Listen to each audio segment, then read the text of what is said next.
Hello everyone, ICT virtual classes में मैं योगेश खेमनी आपका स्वागत करता हूं। तो जैसे कि हमने लास्ट क्लास में एक्सेलरेशन पढ़ा था, तो आज हम बात करेंगे ग्राफ की। हेडिंग लिखेंगे हम ग्राफ, यानी कि हम ग्राफ की अब बात करने वाले हैं। तो ग्राफ को समझने से पहले सबसे पहले हम बात करते हैं स्लोप को, समझते हैं कि स्लोप क्या चीज होती है, यानी कि प्रवणता क्या चीज होती है। तो किसी भी ग्राफ में, किसी भी टाइप के ग्राफ में हमेशा स्लोप निकाला जाता है, यानी कि प्रवणता निकाली जाती है। प्रवणता कैसे देखी जाती है? तो प्रवणता इस स्लोप जो देखा जाता है वो हमेशा एक्स एक्सिस से देखा जाएगा, घड़ी के विपरीत एंटी क्लॉकवाइज।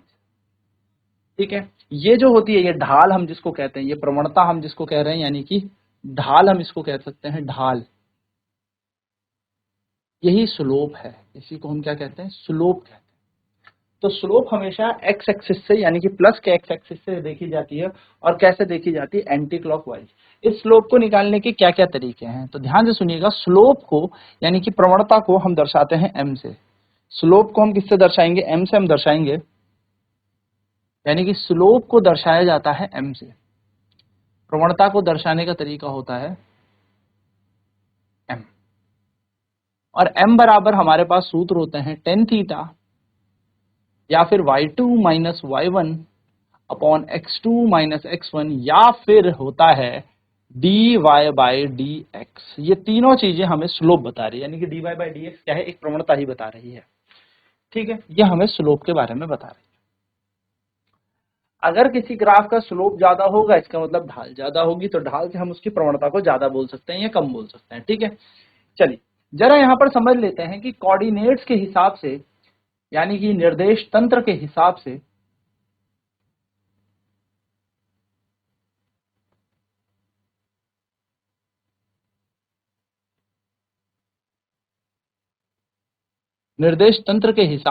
कोऑर्डिनेट्स के हिसाब से कैसे स्लोप निकाला जाए।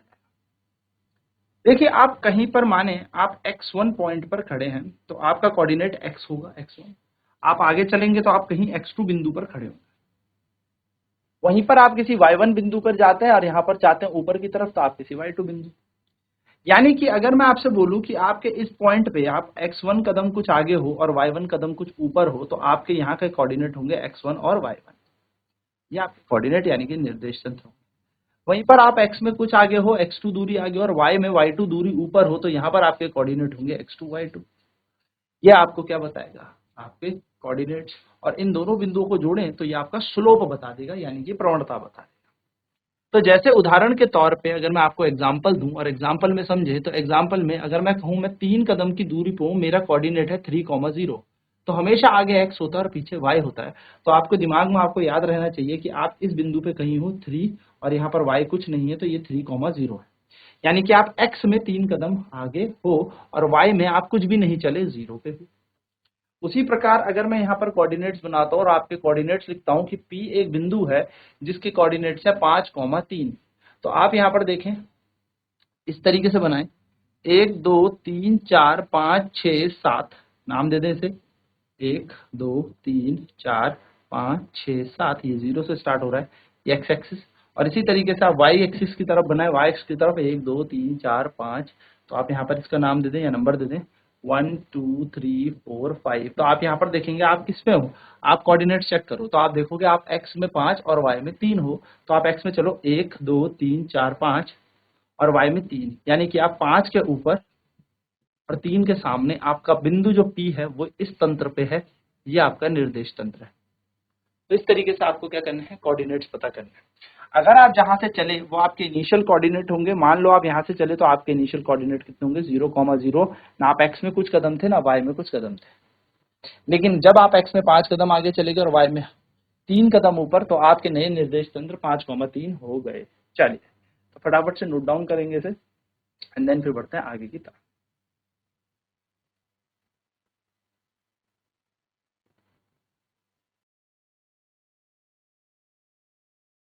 कोऑर्डिनेट निर्देश तंत्र हमें पता होना चाहिए, जहां से हम चलते हैं वो x1 y1 होता है और जहां हम पहुंचते हैं वो x2 y2 होता है। यानी कि जैसे हम यहां से चले तो हमारा कोऑर्डिनेट कितने होंगे? x और y, यानी कि x1 y1, और दोनों 0,0 होंगे क्योंकि x भी कुछ नहीं था और y भी कुछ नहीं था।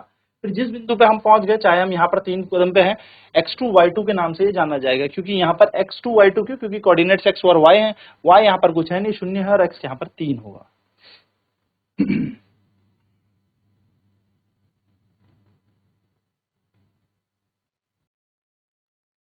जैसे यहाँ पर हमें दिया है 5,3 5,3 कोऑर्डिनेट ढूंढते हैं, तो देखो x में कितना चलेंगे हम 5 कदम, 1 2 3 4 5, और 3 है तो y में 1 2 3, तो हम x के सामने 5 और y के सामने 3, यानी कि 5,3 हमारा ये निर्देश तंत्र बना। अगर हम चलते हैं यहाँ से, मान लो इस बिंदु से ओरिजिन यानी कि एकदम प्रारंभ से शुरू करते हैं, तो हमारे यहाँ पर कोऑर्डिनेट निर्देश तंत्र होते हैं x, y, जो कि होगा 0,0 यानी कि 0,0।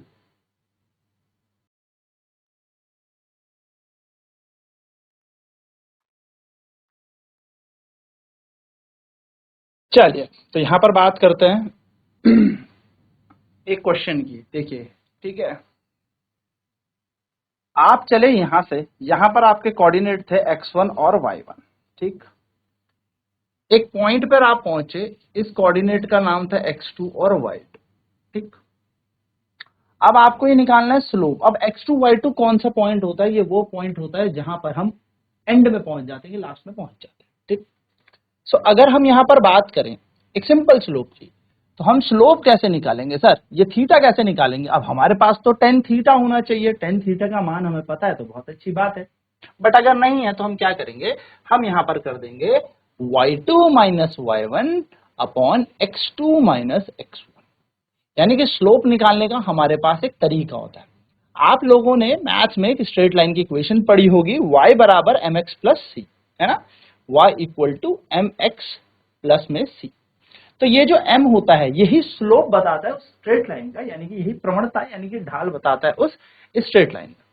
सो ये बात आप ध्यान में रखिएगा, ठीक है, छोटी सी बात। तो m बराबर हो जाएगा y2 minus y1 upon x2 minus x1, ये याद रखेंगे। अब इस पे एक छोटा सा क्वेश्चन करेंगे।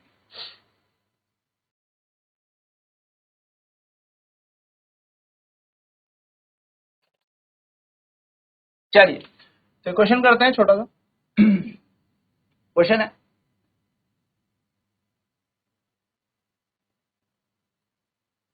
यहां पर मान लो आप चले 0,0 से और 4 कदम आगे चले और 3 कदम ऊपर, यानी कि आपका जो कोऑर्डिनेट है मान लो वो है 4 यहाँ पर और 3 यहाँ। तो x2 y2 क्या हो जाएगा 4,3। बेसिक सी चीज समझो, ठीक है, स्लोप निकालने का तरीका ये निकल जाएगा हमारा 4,3, 4,3। अब जरा समझिएगा, ये है 1 2 3, इसके सामने है और इसके सामने, ठीक है, ये है 1 2 3। आपसे बोला है find the slope, find the slope, यानी कि प्रवणता ज्ञात कर, ठीक है, सिंपल सी बात है, प्रवणता ज्ञात करें। तो चलिए प्रवणता निकालते हैं। तो प्रवणता कैसे निकलेगी? देखिए, m बराबर होता है टेन थीटा, एक तरीका हमारे पास ये है, ठीक है। तो टेन थीटा कैलकुलेट करने के लिए हमें पता है कि भैया कैलकुलेट करना है, तो हमें क्या होता है, टेन थीटा अगर मैं इसको थीटा मान लूं, तो थीटा के सामने होता है परपेंडिकुलर और नीचे होता है बेस, सीधी सी बात है। यानी कि थीटा के सामने क्या होता है, लंब, और नीचे होता है आधार। तो टेन थीटा का मान हम कैसे निकाल सकते हैं, परपेंडिकुलर अपॉन में बेस। तो परपेंडिकुलर कितना है सर 3 और बेस कितना है 4, तो m यहां पर निकल गया और m निकल जाएगा 0.75। लो, आपका स्लोप ऐसे निकल गया। तो पहला मेथड यानी कि इस तरीके से आप स्लोप कैलकुलेट कर सकते हो, प्रवणता निकाल सकते हो। सर दूसरा तरीका क्या होना चाहिए? दूसरा तरीका इस क्वेश्चन को सॉल्व करने का होना चाहिए, m बराबर हमने पढ़ा है y2 माइनस y1 अपॉन में x2 माइनस x1, ये हमने स्लोप पढ़ा है। तो m बराबर y2 देखिए जरा, y2 को चेक करते हैं। तो y2 क्या है हमारे पास, x1 y1 जहां से हम चले और x2 y2 जहां हम पहुंच गए। तो y2 है 3 माइनस 0, तो लिख देते हैं यहाँ पर 3 माइनस 0 और ये बन जाएगा 4 माइनस 0। तो m बराबर आ जाएगा 3/4, जिसको मैं लिख के फिर से लिख सकता हूँ 0.75। तो ये आपका स्लोप निकालने का एक सिंपल सा तरीका। चलिए नोट डाउन कर लेते हैं इसे फटाफट से।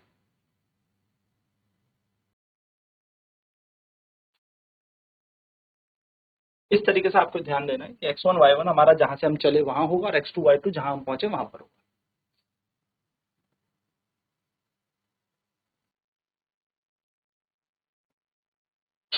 तो m बराबर tan थीटा, m बराबर tan थीटा बराबर क्या होता है, परपेंडिकुलर अपॉन बेस, यानी कि tan थीटा का मान क्या हो जाएगा, लंब बटे आधार। लंब बटे आधार को हम यहाँ पर सॉल्व कर देंगे तो 3/4 बन जाएगा, m का मान आ जाएगा 0.75, काम खत्म। या फिर हम रख सकते हैं m बराबर y2 minus y1 upon x2 minus x1, m बराबर हो जाएगा 3 माइनस 0 अपॉन 4 माइनस 0, m का मान आ जाएगा 0.75। सिंपल, सीधे सीधे क्वेश्चन सॉल्व हो जाएगा।